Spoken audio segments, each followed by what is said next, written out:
अब लगा कि कांग्रेस देश का मूल समाज है, मन में कष्ट पैदा हुआ, कांग्रेस छोड़ दी।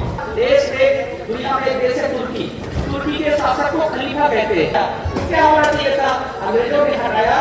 जिसका देश, जिसका घर मेरा घर है, मेरे घर को मुझे बाहरी सिद्ध करने का प्रयास किया जाए, ऐसा कैसे चल सकता है? जिसका देश, जिसका घर, जिसका समाज, जिसकी मूल स्थान, उसको द्वयम दर्जे का सिद्ध करने का प्रयास किया गया।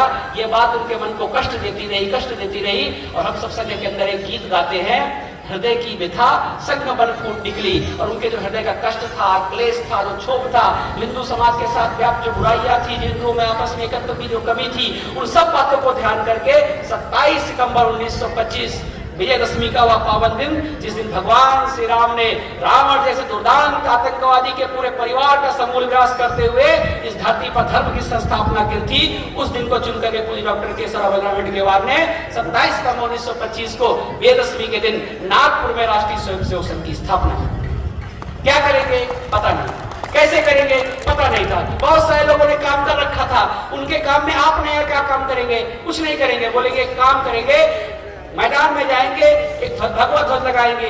क्यों? सब लोग बैठे हुए इनके सन्निधि में एक बात कहता हूं, माताओं बहनों पुरुषों के बीच में एक बात कहता हूं, हमने सबने सुना है भगवान, हमने सबने भगवान सुना है। तो जिसको भगवान बनना हो उसको भगवा तक की यात्रा तय करनी पड़ती है। क्या करना पड़ेगा? भगवा न। जब ना भगवा में न जुड़ेगा तब भगवान बनेगा। अर्थात इस भगवे का संरक्षण करना पड़ेगा। भगवा हमारी पहचान है, हमारे त्याग शौर्य पराक्रम की पहचान है। उस भगवे को, झंडे को हम मैदान में गाड़ेंगे, उसकी सन्निधि में उसके नीचे कुछ खेल खेलेंगे, कुछ गीत गाएंगे, कुछ कहानी कहेंगे, कुछ वंदे मातरम के जयकारे लगाएंगे, कुछ भारत माता के जय घोष लगाएंगे। और उसके बल पर जो मानव मन, जो संस्कार संपन्न व्यक्ति खड़ा होगा, वो भारत परिवर्तन का काम करेगा।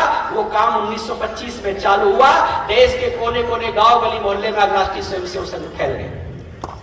क्या करा? तो कहा कि वे काम करेंगे, सेवा के क्षेत्र में काम करना होगा, सेवा भारती के रूप में, संस्कार के क्षेत्र में संस्कार भारती के रूप में, विद्या भारती, शिशु मंदिर विद्या मंदिर के रूप में विद्या भारती में काम करेंगे, विद्यार्थियों के बीच में अखिल भारतीय विद्यार्थी एबीवीपी के रूप में काम करेंगे। जहां राजनीति के अंदर संस्कार संपन्न लोग खड़े करने होंगे तो उस बाल बद्ध खड़े हुए, नर नारी खड़े हुए, उसका परिणाम दिखाई देता है। क्या देश के अंदर भारत का वैभव खड़ा हुआ दिखाई देता है। ऐसे अनेक काम किए गए। संघ ने अपनी 100 वर्ष की यात्रा में उपेक्षा से शुरुआत की थी। लोग मजाक वाले का काम करते थे, लोग दुष्कामने का काम करते थे, ये कौन संघ वाले, कौन से लेकर वाले, अनेकों अनेक प्रकार की बातें करते थे। उस उपेक्षा के कालखंड को पार करते हुए संघ आज अपेक्षा के कालखंड में प्रवेश कर गया है। आज दुनिया कहती है संघ का विचार क्या है इस बारे में। आज लोग जानना चाहते हैं, कोई समस्या, कोई कष्ट, कोई मुसीबत आती है तो लोग सोचते हैं संघ का इस बारे में क्या विचार है। परिणाम यह है, देश के गांव गली मोहल्ले में आज संघ समाज जागरूकता के रूप में बड़ा काम कर रहा है। दुनिया स्वीकार करती है और आज हिंदू एकत्र हो सकता है, ऐसी संकल्पना साकार होते हुए दिखाई दे रही है। ये अपना मैं 4 हिंदू अभी वंदे वंदे वंदे श्याम रामचंद्र की, उमापति महादेव की, भगवान कृष्णचंद्र की, पवन सुत हनुमान जी की, संत श्रवण गुरुदास जी महाराज की, भगवान वाल्मीकि जी की जय जय श्री सीताराम। धन्यवाद। मैं आपके माता पिता के कोटि कोटि चरणों में नमन और वंदन करता हूं। अब मैं इस भारत मां की जय जयकार का पुनः गुणगान कराने वाली यदि कोई संस्कृति थी, है और रहेगी, वो निश्चित रूप से सनातन संस्कृति है। ब्रह्मा कुमारी ईश्वरीय विश्वविद्यालय भी पूरे विश्व के अंदर इसी सनातन संस्कृति की स्थापना के उद्देश्य से कार्य कर रहा है।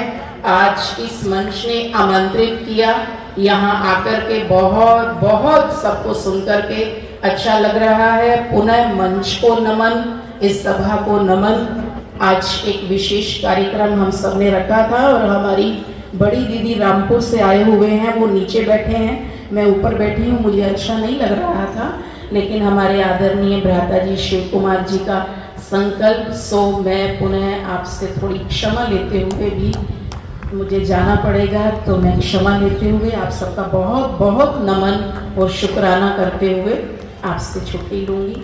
शुक्रिया। ओम शांति। प्रभु श्री राम के चरणों में नमन और वंदन। प्रभु श्री राम का गुणगान घर घर तक पहुंचाने वाली राष्ट्रपति द्वारा सम्मानित बहन सुदीक्षा देवी जी को आमंत्रित करता हूं, वो आए और हम सबका मार्गदर्शन करें।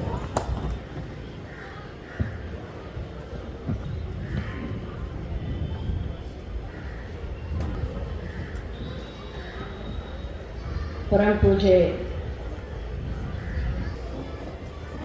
संत प्रवर अध्यक्ष के रूप में श्री देवराज जी एवं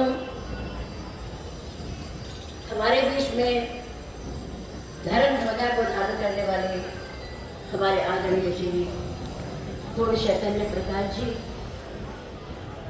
जिनको अभी बड़ी प्रखर वाणी में आप सुन रहे थे, हमारे आदरणीय भैया श्री आशुतोष जी, एवं सर्वप्रथम मंच पर आकर इस सम्मेलन की भूमिका को हम सबको बताने वाले हमारे आदरणीय भैया श्री आशुतोष जी, धर्म स्वरूप पूरा समाज, भक्ति स्वरूपा, मातृशक्ति एवं प्यारी बहनों, मेरे से पूर्व जिन भाइयों ने और बहन संगीता जी ने अपने मन के भाव रखे, बहुत विशाल विस्तृत हिंदू शब्द कहां से आया और हिंदू किसे कहा जा सकता है, बहुत सुंदर परिभाषा। हिमालय से ही और हिंद महासागर से न अर्दा, इनको मिलाकर ढाई शब्दों को मिलाकर के हिंदू शब्द बना। हिमालय से लेकर हिंद महासागर तक रहने वाला जितना भी समाज है वो सब हिंदू कहलाता है और हिंदू कहलाएगा। इस 1925 में इस आरएसएस राष्ट्रीय स्वयंसेवक संघ के संचालक, जिन्होंने इसकी नींव रखी, श्री श्री सम्मानित केशव बलिराम हेडगेवार जी, नन्हे मुन्ने अपने देश के भावी कर्णधारों बच्चों को इकट्ठा करके व्यवसायी एवं बालक हो या बालिका, सभी को छोटी संख्या में, छोटे रूप में एकत्र करके एक संस्था बनाई और उस संस्था का नाम रखा राष्ट्रीय स्वयंसेवक संघ। उसी का आज ये विशाल रूप दिखाई दे रहा है। हर नगर में, हर क्षेत्र में, हर गांव में, हर कस्बे में शताब्दी वर्ष मनाते हुए इन सम्मेलनों का आयोजन किया जा रहा है, जिसमें मेरी मातृशक्ति उपस्थित होकर के इस बात को स्वीकार कर रही है, हम एक नहीं होंगे,